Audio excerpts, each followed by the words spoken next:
So this morning, like every morning, I woke up and I said my most devout prayer of the day. No, God, don't let it be morning yet. But it was. So I got up, got myself ready, and went downstairs. And of course, the first thing I have to do is take the dog out. And I walked over them.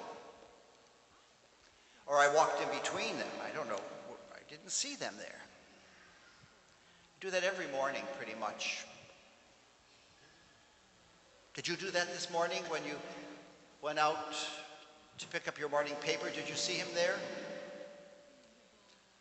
Or if you went out for your jog, did you see them there? Or did you walk in between them to get to your driveway?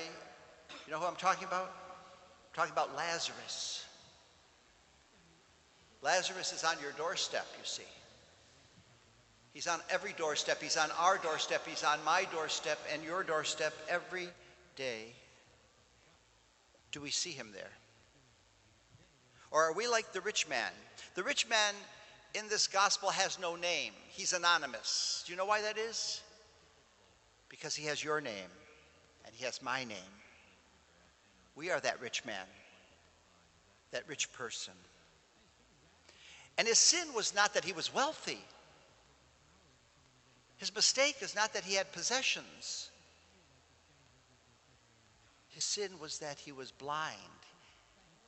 His fault was that he couldn't see the beggar there. The only time he saw him was when he had died and was in the netherworld in torment and in pain, and he looked up to the bosom of Abraham, and there he saw Lazarus. And even then he didn't recognize him as his sixth brother. But he still saw him as a thing, a functionary, somebody to do his bidding.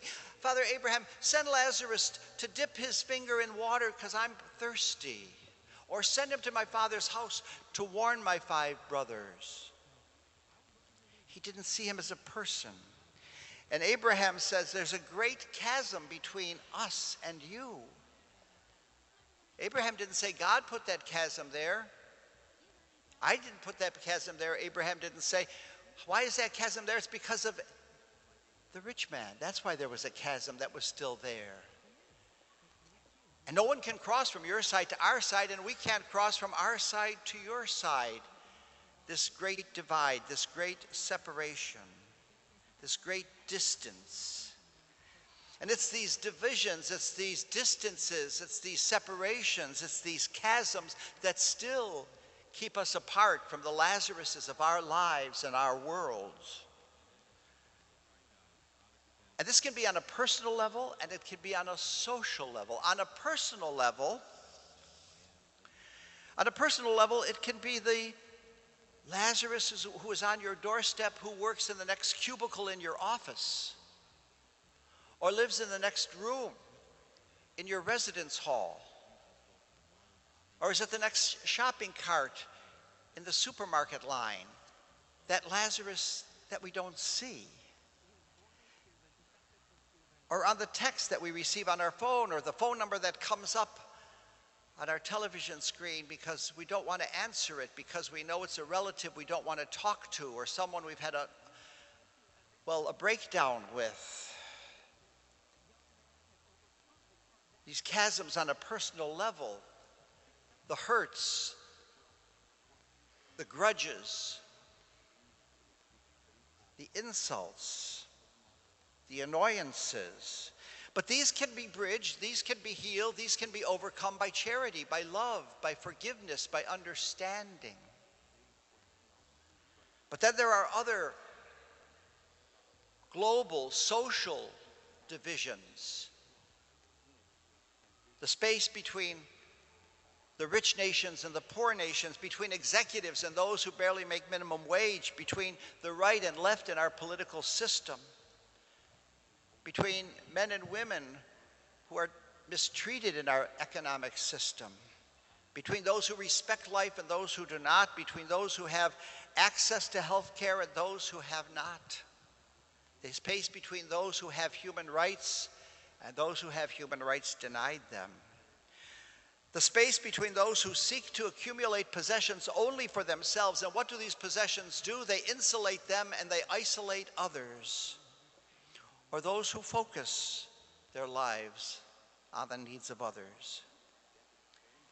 And these great chasms, these great social global divisions can only become overcome not with acts of charity, but with justice, by dismantling the sinful social structures that create and maintain these great chasms, these great divisions, these great injustices.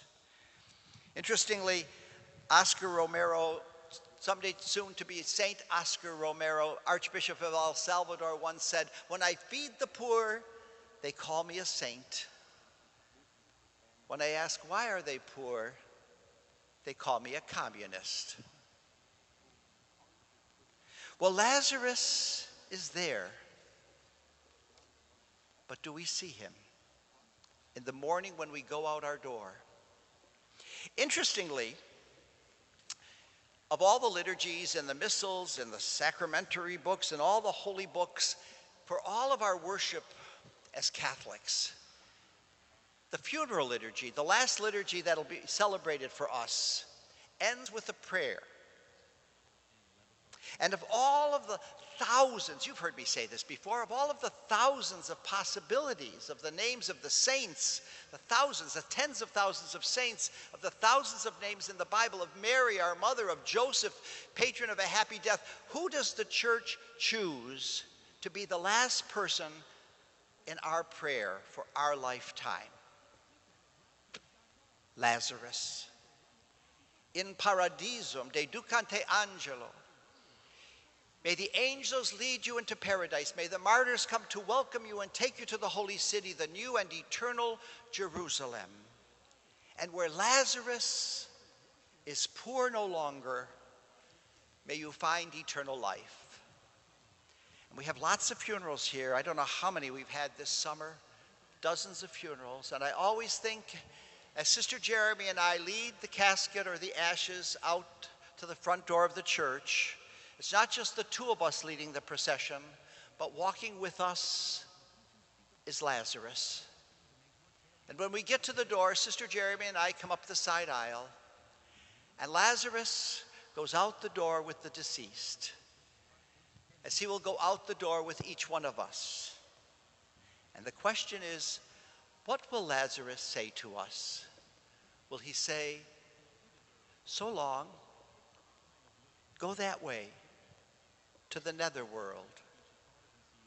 Or will he say, "Come, my sister, come, my brother, to the bosom of Abraham"?